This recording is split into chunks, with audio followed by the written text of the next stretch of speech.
In an era where streaming has become the primary way we consume entertainment, the landscape is shifting dramatically. Today, we're diving deep into 15 streaming platforms that are teetering on the edge of financial collapse, a situation that seemed unthinkable just a few years ago during the streaming boom of 2020. Let's start with Peacock, NBC Universal's ambitious streaming venture. Despite having the backing of media giant Comcast, Peacock has been hemorrhaging money since its launch. In 2024, they reported losses exceeding $3 billion, with subscriber growth stagnating at around 30 million users. The platform's expensive original content strategy, including shows like Poker Face and Bel Air, hasn't delivered the expected returns. Industry analysts predict that without a major strategic overhaul or merger, Peacock could face bankruptcy by early 2026.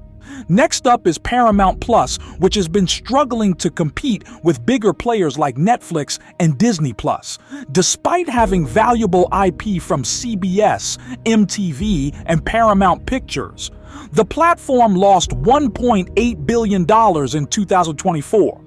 Their attempt to merge with Showtime's streaming service has created more confusion than synergy, and their content spending continues to outpace revenue growth. The company's stock has plummeted 60% since its peak, raising serious concerns about its long-term viability. AMC Plus finds itself in an even more precarious position.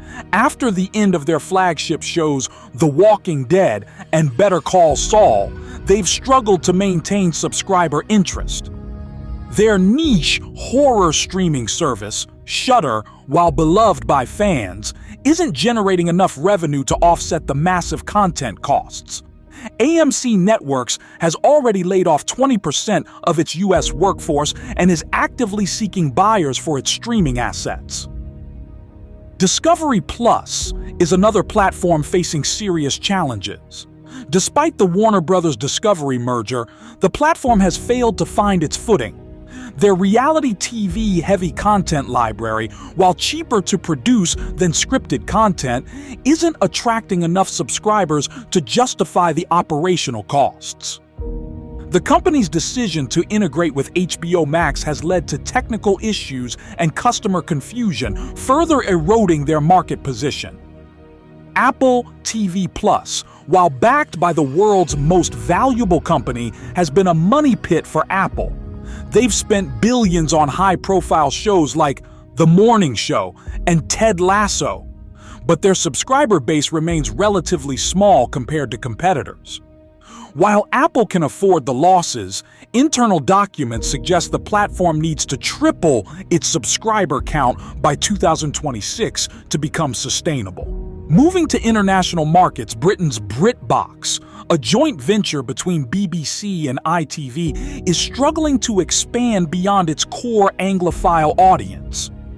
The platform's attempt to penetrate the US market has been met with limited success, and its content acquisition costs are rising faster than subscription revenue. The BBC's recent budget cuts have also impacted the platform's ability to fund new original content.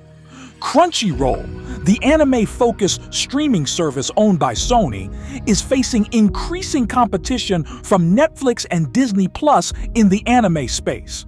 While they have a dedicated fan base, their subscription growth has plateaued, and the rising costs of licensing Japanese content are straining their finances. The platform's merger with Funimation hasn't delivered the expected cost savings. Canada's Crave, owned by Bell Media, has been losing market share to international competitors. Their reliance on HBO content was severely impacted when Warner Bros. Discovery decided to launch HBO Max in Canada. The platform's domestic content production has been expensive and hasn't resonated with audiences beyond Canada's borders. Mubi, the art house and independent film streaming service, is finding it increasingly difficult to maintain its niche position. While they have a loyal subscriber base, their business model of rotating films monthly and focusing on critically acclaimed international cinema isn't generating enough revenue to cover licensing costs and platform maintenance. Curiosity Stream, focused on documentary content, is another platform in trouble. Despite having quality educational content, they're struggling to compete with YouTube's free educational content and Netflix's documentary offerings. Their stock price has fallen by 85% since going public, and they've been forced to reduce content spending significantly. Viaplay, a Nordic streaming service that attempted to expand internationally, has faced severe financial difficulties. Their aggressive expansion into markets like the Netherlands and Poland has resulted in massive losses, and they've already announced plans to exit several markets and focus on their core Nordic operations. Rakuten TV, owned by Japanese e-commerce giant Rakuten, has failed to gain significant market share in Europe despite heavy investment. Their strategy of offering both subscription and transactional video-on-demand services hasn't paid off, and they're losing ground to more established players. Z5, an Indian streaming platform, is struggling with debt and increasing competition from Disney Plus Hotstar and Amazon Prime Video in the Indian market.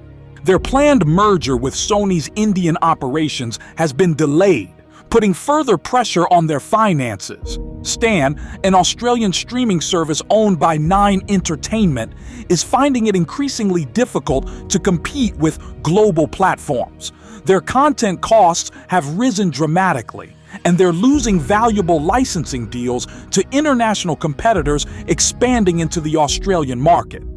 Finally, there's Shahid VIP, a Middle Eastern streaming service owned by MBC Group, which is facing challenges from Netflix and OSN+.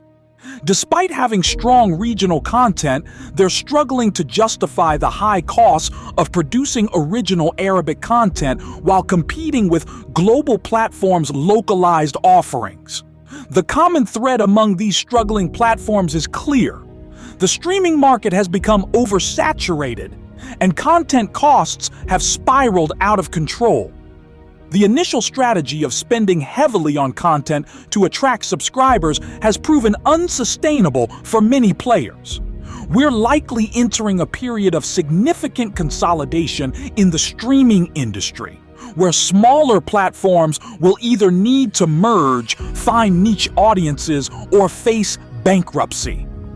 The future of streaming might look very different from what we see today. Instead of numerous independent platforms, we could see a landscape dominated by 3 or 4 major players, with smaller services focusing on specific genres or regional content. This consolidation could actually benefit consumers by reducing the number of subscriptions needed to access desired content, but it might also lead to less diverse programming options. For these struggling platforms, the next 12 to 18 months will be crucial. Those that can't find a path to profitability or secure additional funding will likely disappear or be absorbed by larger competitors. The streaming wars have entered a new phase, and not everyone will survive to see the next evolution of digital entertainment.